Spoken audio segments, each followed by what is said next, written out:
just one other point that I think I might make dealing with the family courts. It is that some parents who have been accused of doing appalling things to their children have consistently said throughout the proceedings, no, we did not break this child's bones, or no, we did not shake this child, or no, we didn't, whatever it was.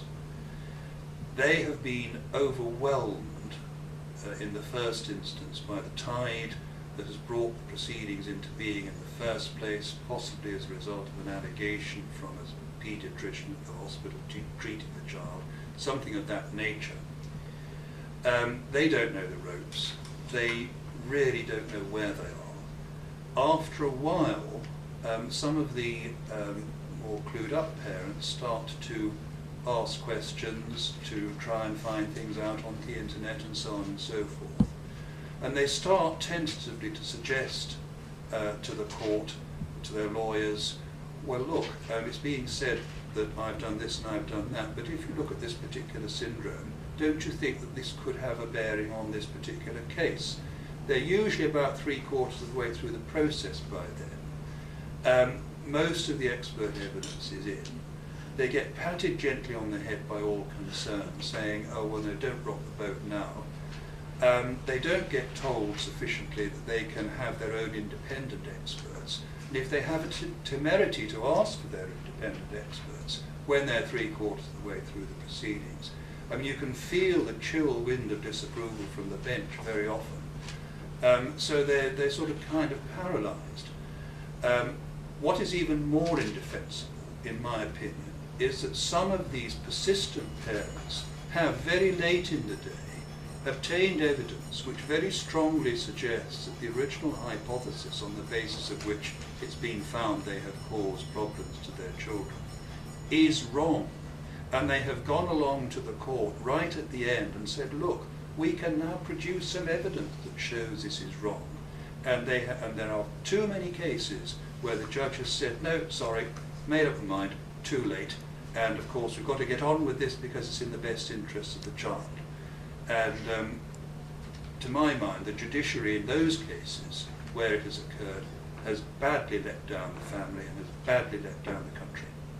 There was in fact a judgment last week handed down by Judge Ryder, which is worth reading. It's available on my website. And that is a case where the judge refused a second opinion because there was too much of a hurry of sticking to the timetables of the case. Now, if you look at the situation with Yvonne Coulter and her daughter Tammy, who was falsely adopted about 17 years ago and met again last year, that has damaged the birth family, the child, and the adoptive family, because nobody's won out of this apart from a few experts who've made lots of money.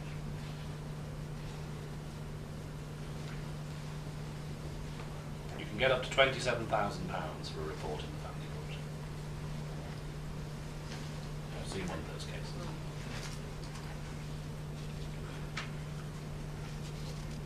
Further questions? Susan, do you want to ask some questions? I'm just here to be supportive. I mean, I think, as with most people, we can all see ourselves in the position that these families are in, and I'm very distraught by the support that is given to families, frankly, to stay together under a whole wide range of circumstances. I have a slightly different situation. That's in my constituency. I have something called Castle Hospital, which has a very significant programme to support families with severe disorders, and it's not known. I mean, basically, the funding for that programme has disappeared. Yeah, the one view I had from the academics was that they're now not allowed to teach how to look after families. They're only allowed to teach how to manage care proceedings.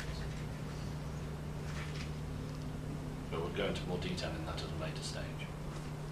If we have actually got to a point at which there are no further questions, I would say thank you for everybody for attending. Thank you particularly to Ian and Angela, Bill, Marianne and Angela for attending. We will be doing more things in the future, and you'd be very welcome to those things. Obviously, if you want further details, if you send your contact details through to me, I'll pass them on to Angela or to Penny, whoever's collecting them for the Angela Cannings Foundation. Would it be Penny? Would it be you or Angela? If we get contact details, would it be for you or Angela? Both. Both. I'll send it to Yeah. both. Yeah. All right. But basically, if you want further information, contact me in my office, and we'll pass it through to you. Thank you very much for attending.